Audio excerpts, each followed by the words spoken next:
A gente já tem a imagem destruição do Estado do ministro, vamos ouvi-lo. Nós temos dois crimes, o artigo 359-L e 359-M do Código Penal, cujas penas chegam até 12 anos, e um deles cuida exatamente da hipótese de violência, grave ameaça para depor o governo legitimamente constituído e outro de restrições aos poderes constitucionais. Nos dias que antecederam a estes episódios inéditos na vida brasileira, houve uma preparação que se baseou nas responsabilidades constitucionais do governo do Distrito Federal. Houve, inclusive, reuniões bilaterais, à semelhança das reuniões que houve em relação à posse,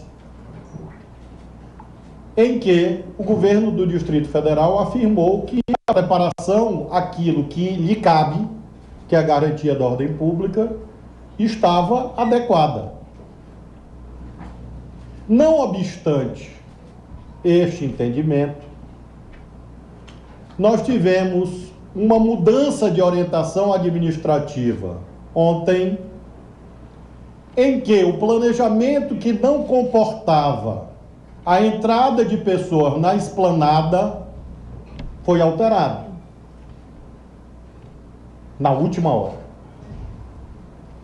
Ainda assim, havia por parte do governo do Distrito Federal uma visão de que a situação estaria sob controle. O governador Ibanez, com toda certeza, ao efetuar um pedido de desculpas públicas ao chefe dos poderes da União, está reconhecendo que algo deu errado neste planejamento. E quero crer que o senhor governador vai apurar as responsabilidades em relação àqueles que não cumpriram seus deveres constitucionais. De nossa parte, nós organizamos o que nos cabia. A Polícia Federal não é uma polícia ostensiva, não é uma polícia de ordem pública, ela é a polícia judiciária. Eu determinei a convocação ontem da Força Nacional para que houvesse um complemento. A Força Nacional é um complemento à ação da polícia local.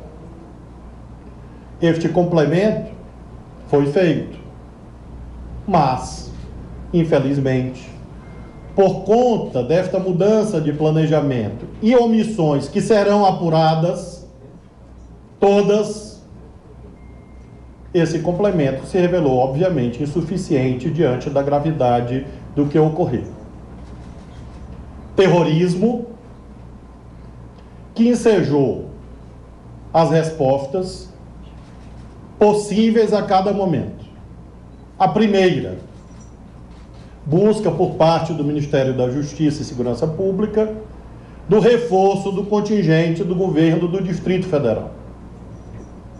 Em segundo lugar, propusemos ao presidente da República, e ele acolheu, a decretação da intervenção federal na segurança pública, porque, obviamente, havia alguma anomalia que havia ensejado estes fatos.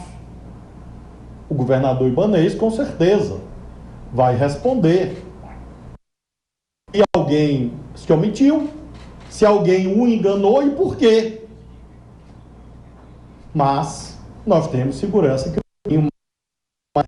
era de fato a intervenção federal, ela foi feita e já está sendo executada. O interventor federal na Secretaria de Segurança do Distrito Federal, secretário Ricardo Capelli, neste momento, ainda acompanhando as ações que estão ocorrendo nas proximidades da rodoviária. Depois desses dois momentos, o terceiro momento, a desocupação dos prédios dos três poderes da República, que já ocorreu, com danos gravíssimos, ensejando inclusive a realização de prisões em flagrante. Neste momento, o ministro Padilha e a ministra Miriam podem transmitir os detalhes e está ocorrendo a perícia quanto aos danos realizados nos 3 poderes da República. Nós temos aproximadamente 200 pessoas presas em flagrante e as prisões em flagrante continuam, porque tecnicamente o flagrante ocorre durante o cometimento do crime ou logo após. Ou seja, as pessoas que estão sendo acompanhadas neste momento ainda estão, à luz do Código de Processo Penal, em situação de flagrância. Então, nós não temos ainda o balanço final sobre prisões em flagrante. Prisões em flagrante continuarão a ser feitas nas próximas horas. Temos aproximadamente 40 ônibus apreendidos, porque esses ônibus são instrumentos de perpetração de crimes. Já identificamos todos os ônibus que se dirigiram a Brasília e todos os financiadores de tais ônibus.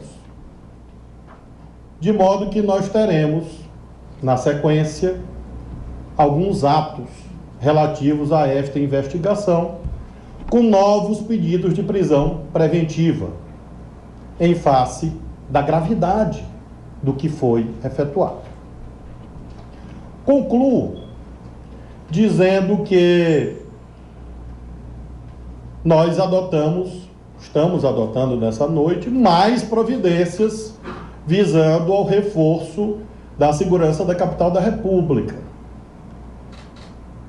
Por uma articulação do ministro Padilha, do ministro Rui, da ministra Miriam, alguns governadores estão cedendo policiais militares que nós estamos, por ato meu, do Ministério da Justiça, mobilizando para fortalecerem a segurança do Distrito Federal a partir de amanhã e nos próximos dias.